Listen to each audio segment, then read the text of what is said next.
Holmes and I went to a safe distance and watched the house. "You must have seen more than I did, Holmes," I said while we waited. "No, we saw the same things. I just deduced more." I didn't say anything strange. "But the bell rope, what about the vent?" Holmes asked. "Lots of houses have them. Besides, it's so small, a rat can hardly get through. I mean, it can't mean much." "Ah, but it does. It's all in the timing. A vent is put in, a cord is hung, and a lady who sleeps in the bed nearby dies. Why? And didn't you notice that the bed had been clamped to the floor? The lady couldn't have moved it if she'd wanted to. It would always be that close to the bell pull and vent." "That is strange," I admitted. We kept our watch. At about 11 o'clock, we saw a lamp shine out. "Our signal," said Holmes. "We must be very quiet, Watson, and never let down our guard. Our lives and the lady's depend on it." We climbed in through the window. Holmes sat on the bed and laid his cane beside him. Along with the box of matches and a candlestick, I sat in the chair, my army revolver by my hand. Hours passed. We lit no light and spoke no word, just sat, alert to every sound. The village clock struck 12, then 1, 2, and 3. Just past 3, we heard a rustle of movement in the doctor's room. Some minutes later, we heard a strange sound, like the small hiss of steam escaping from a kettle. Holmes leaped to his feet, lit the candles, and then began lashing furiously at the bell pull with his cane.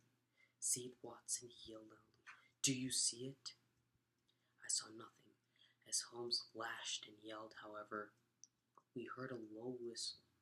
My friend's face was deadly pale and full of horror, but he stopped swinging the cane and stared up at the vent. Suddenly the night was ripped by the most horrible scream. I could have heard it. I have ever heard. It grew louder and louder, then faded into an echo. "It's all over," said my friend. "Let's go to the doctor's room." Holmes lit the lamp, and we went to the hall, where he knocked twice on Dr. Roylott's door. No answer. He turned the knob and we entered. In the flickering candlelight, we saw a horrible scene. The door of the safe stood open. Beside it sat Dr. Grimsby Roylott, in a long robe and slippers. Across his lap was the odd leash we had seen earlier. His head was thrown back, and his face was frozen with a dreadful stare. Tied around his brow was an odd yellow band with brownish speckles.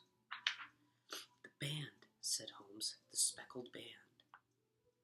Just then the band moved, twisting up to reveal itself as a huge serpent. "Stand back. That's a swamp adder, the deadliest snake in India. Its bites kills within seconds." He snatched up the leash, slipped its loop around the saddle adder's head, and tossed it into the safe. Slamming the door shut, it clanged with the sound of falling metal, as Miss Stoner had described.